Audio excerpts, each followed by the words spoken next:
Hello दोस्तों, स्वागत है आप सबका मेरे चैनल इंजीनियरिंग गुरुजी में।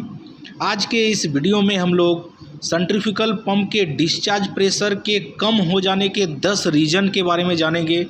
किन किन रीज़नों के चलते सेंट्रीफ्यूगल पंप का जो डिस्चार्ज प्रेशर है वो कम हो जाता है। तो वीडियो बहुत नॉलेजेबल होने वाला है। अगर चैनल में नए हैं और वीडियो को पहली बार देख रहे हैं तो अभी तुरंत चैनल को सब्सक्राइब कर लीजिए और बेल आइकन को प्रेस कर दीजिए, जिससे आप लोगों को रेगुलर नोटिफिकेशन मिलते रहेगा। और चैनल का मेंबरशिप अगर अभी तक ज्वाइन नहीं किए हैं तो अभी तुरंत जाके चैनल का मेंबरशिप ज्वाइन कर लीजिए, क्योंकि मेंबर्स के लिए स्पेशल वीडियोस अपलोड हो चुके हैं, जिससे आप लोगों को बहुत कुछ सीखने को मिलेगा। तो चलिए करते हैं आज के वीडियो को शुरू और सीखते हैं कुछ नया। प्रेशर कम होने का जो रीज़न है, पहला रीज़न है वो है स्टेनर जाम। कभी भी आप लोगों को सेंट्रीफ्यूगल पंप के सक्शन लाइन में वाई स्टेनर दिखेगा, उस वाई स्टेनर को खोल के देखिए। अगर वाई स्टेनर जाम मिलता है, आप लोगों को चोक मिलता है, तो उस कारण से भी सेंट्रीफ्यूगल पंप का जो फ्लो है, प्रेशर है, वो कम दिखेगा। तो जब भी सेंट्रीफ्यूगल पंप में प्रॉब्लम आए, उसका प्रेशर कम दिखे, उस पर फ्लो कम हो उस पंप पे, तो उसका वाई स्टेनर को चेक कीजिए, कहीं वाई स्टेनर वगैरह ब्लॉक तो नहीं है। दूसरा रीज़न है कैविटेशन। कैविटेशन किसको कहते हैं मैं समझा देता हूँ। सेंट्रीफ्यूगल पंप में सक्शन लाइन का जो प्रेशर है वो कम रहता है।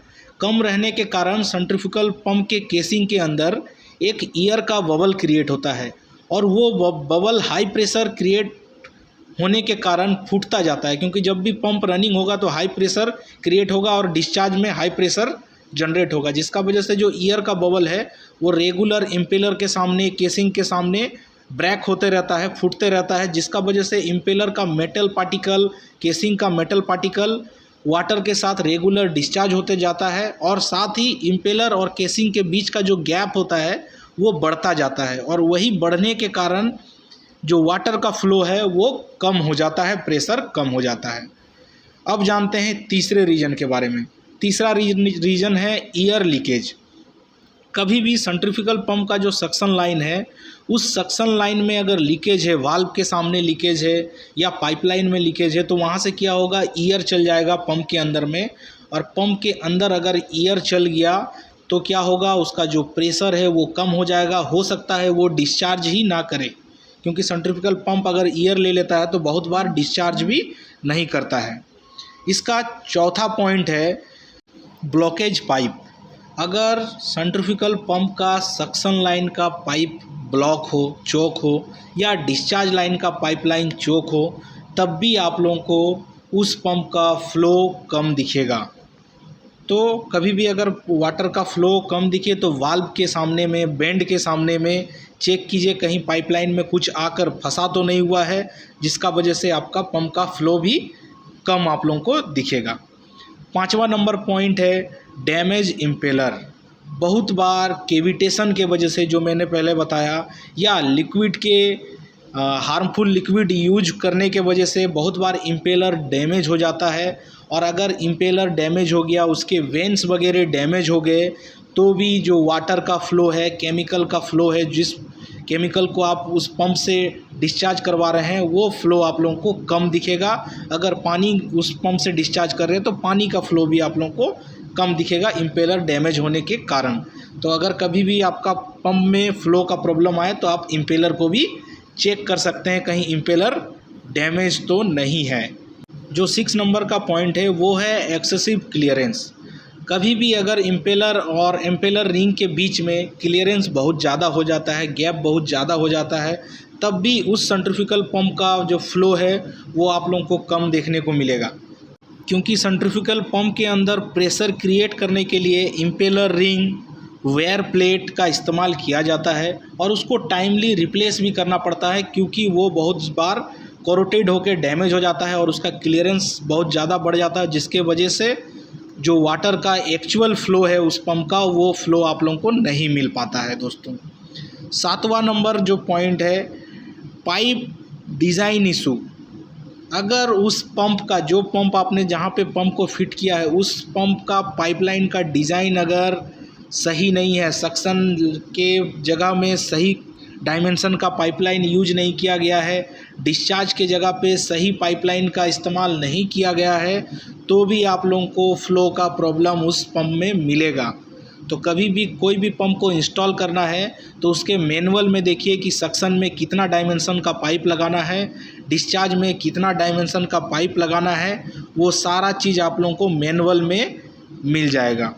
8वां नंबर प्रॉब्लम है वाल्व जो है वो ब्लॉक होना। बहुत बार क्या होता है, वाल्व ब्लॉक रहता है या सही से ओपन नहीं होता है। जब आप वाल्व को ओपन करते हो, सक्शन वाल्व को या डिस्चार्ज वाल्व को, तो वो सही से ओपन नहीं हो पाता है, या कुछ कचरा वगैरह आके उस पर फंस गया है, या डायफ्राम वाल्व है तो डायफ्राम वगैरह डैमेज हो गया है, गेट वाल्व है तो गेट डैमेज हो गया है, तो भी आप लोगों को वाटर का सक्शन और डिस्चार्ज सही से पंप नहीं कर पाएगा, जिसका वजह से आप लोगों को उस पंप में भी वाटर का फ़्लो कम दिखेगा दोस्तों। तो उस तरह का अगर वाटर का फ़्लो कम दिख रहा सारा चीज़ चेक करने के बाद भी, तो आप लोग वाल्व को भी एक बार चेक कर लीजिए। 9 number point, uses of bend.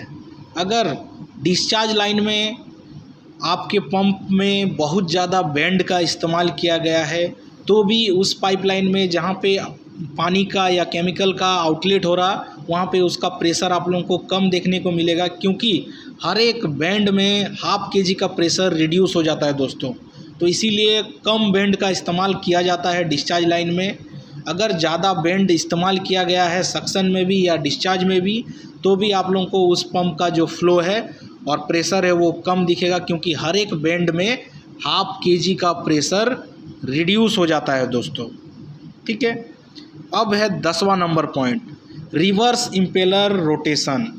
अगर इम्पेलर का डायरेक्शन सही नहीं है, इम्पेलर उल्टा घूम रहा है, तो भी क्या होगा, जो वाटर का फ़्लो है वो कम दिखेगा, क्योंकि उल्टा घूमने से भी आपको वाटर का प्रेशर मिलेगा आउटलेट में, बट जितना मिलना चाहिए उतना प्रेशर आप लोगों को देखने को नहीं मिलेगा। तो कभी भी आपको पंप इंस्टॉल करने के बाद उसका रोटेशन चेक करना चाहिए कि सही डायरेक्शन में वो घूम रहा है या नहीं। अगर सही डायरेक्शन में नहीं घूमेगा तो वाटर का प्रेशर आप लोगों को सही से नहीं मिलेगा, क्योंकि उल्टा घूमने से भी पानी डिस्चार्ज करता है। हर एक पंप नहीं करता है, बट कुछ कुछ पंप होते हैं जो उल्टा घूमने से भी आप लोगों को डिस्चार्ज करेगा, जैसे कि समर्सिबल पंप वगैरह है, वो उल्टा घूमने से भी उस पर आउटलेट लाइन में पानी निकलता है, बट जो प्रेशर से निकलना चाहिए वो प्रेशर आपको नहीं देखने को मिलेगा। तो इस तरह का सेंट्रीफ्यूगल पंप में भी प्रॉब्लम होता है, उल्टा घूमने से उसका जो आउटलेट का प्रेशर है वो कम देखने को मिलेगा। तो पंप का रोटेशन ज़रूर चेक कीजिए दोस्तों। वीडियो कैसा लगा कमेंट करके ज़रूर बताइएगा दोस्तों। अगर इस वीडियो से आपको कुछ भी नॉलेज मिला, सीखने को मिला, तो अभी तुरंत चैनल को सब्सक्राइब कर लीजिएगा और बेल आइकन को प्रेस कर दीजिएगा, जिससे आप लोगों को रेगुलर नोटिफिकेशन मिलते रहेगा। और चैनल का मेंबरशिप अगर अभी तक ज्वाइन नहीं किए हैं तो तुरंत जाकर मेंबरशिप ज्वाइन कर लीजिए, क्योंकि मेंबर्स के लिए स्पेशल वीडियो अपलोड हो चुके हैं, जिससे आप लोगों को अलाइनमेंट सीखने को मिलेगा, पंप डिसमेंटलिंग सीखने को मिलेगा, कंप्रेसर डिसमेंटलिंग सीखने को मिलेगा। तो मिलते हैं नेक्स्ट वीडियो में, तब तक के लिए बाय बाय दोस्तों।